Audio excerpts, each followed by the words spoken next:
Assalamu alaikum. In the previous video, we have seen about Tawhid and the Sharia definition of it. Now we will see its second part.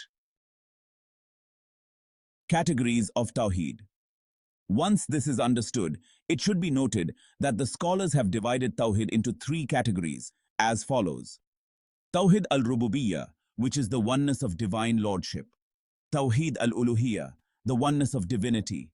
And Tawhid al-Asma wal-Sifat, the oneness of the divine names and attributes. What is Tawhid al-Rububiyyah? Tawhid al-Rububiyyah, or the oneness of divine lordship, means believing in Allah as one and unique with regard to His actions such as creation, sovereignty, control, giving life and death, and so on. There is a great deal of evidence to support this in the Quran and Sunnah. Whoever believes that there is any creator other than Allah or any sovereign controlling this universe and disposing of its affairs other than Allah has denied this aspect of Tawheed and disbelieved in Allah. The kuffar of old accepted this aspect of Tawheed in general terms, although they differed with regard to some of its details.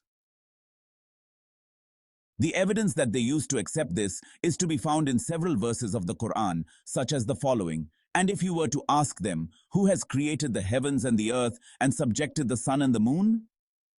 They will surely reply, Allah. How then are they deviating as polytheists and disbelievers in Surah Al-Ankabut, chapter 29, verse 61? And if you were to ask them, who sends down water, rain from the sky, and gives life therewith to the earth after its death? They will surely reply, Allah. Say, all the praises and thanks be to Allah. Nay, most of them have no sense in Surah Al-Ankabut, chapter 29, verse 63. And if you ask them who created them, they will surely say, Allah. How then are they turned away from the worship of Allah who created them? In Surah Al-Zukhruf, chapter 43, verse 87. In these verses, Allah states that the kuffar affirm that He is the creator, sovereign, and controller, but despite that, they do not worship Him alone, which points to the graveness of their wrongdoing and lies and the weakness of their reasoning. For if there is one who is described in such terms, none should be worshipped except Him alone, and none should be described as being one and unique except Him. May He be glorified above those that they associate with Him. So whoever affirms this Tawheed in the true sense must inevitably also affirm the oneness of Allah's divinity, Tawhid al-Uluhiyyah. What is Tawhid al-Uluhiyyah? Tawhid al-Uluhiyyah means devoting all acts of worship, both inward and outward, in word and deed, to Allah alone, and not worshipping anything or anyone other than Allah, no matter who He is. Allah says, and your Lord has decreed that you worship none but Him in Surah Al-Isra 17-23, and worship Allah and join none with Him in worship in Surah Al-Nisa 4-36. It may be described as devoting all one's actions to Allah alone. It is called Tawhid al-Uluhiyyah because it is based on ta'alluh lillah, which is worship and devotion of Allah accompanied by love and veneration. It is also called Tawhid al-Ibadah, or oneness of worship, because it means that a person worships Allah by doing what He has commanded and avoiding that which He has forbidden.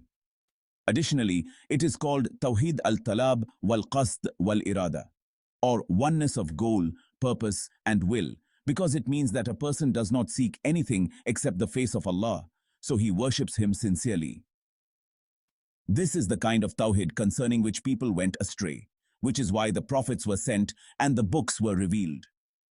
This is the purpose for which the universe was created and laws were prescribed. Concerning this, disputes arose between the prophets and their peoples, so the stubborn were doomed and the believers were saved. Whoever goes astray with regard to this Tawheed, such as devoting some of his worship to someone other than Allah, has gone beyond the pale of Islam and drifted away from true belief. May Allah protect us from that. What is Tawhid al-Asma wal-Sifat? With regard to Tawhid al-Asma wal-Sifat, or oneness of the divine names and attributes, this means affirming the names and attributes of Allah and believing that there is none like unto Allah in His names and attributes. This Tawhid is based on two principles. 1.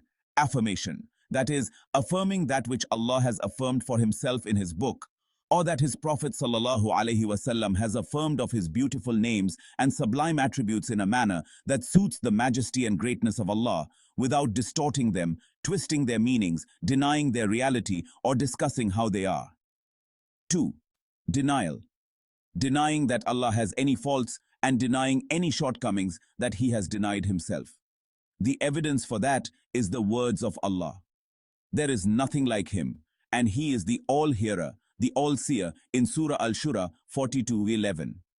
So he has denied that he bears any resemblance to his creation and affirmed that he has attributes of perfection in a manner that befits him. May he be glorified. References: Al-Hujja fi Bayan al-Mahajja 1305, Lawami al-Anwar al-Bahiyya 157. And Allah knows best.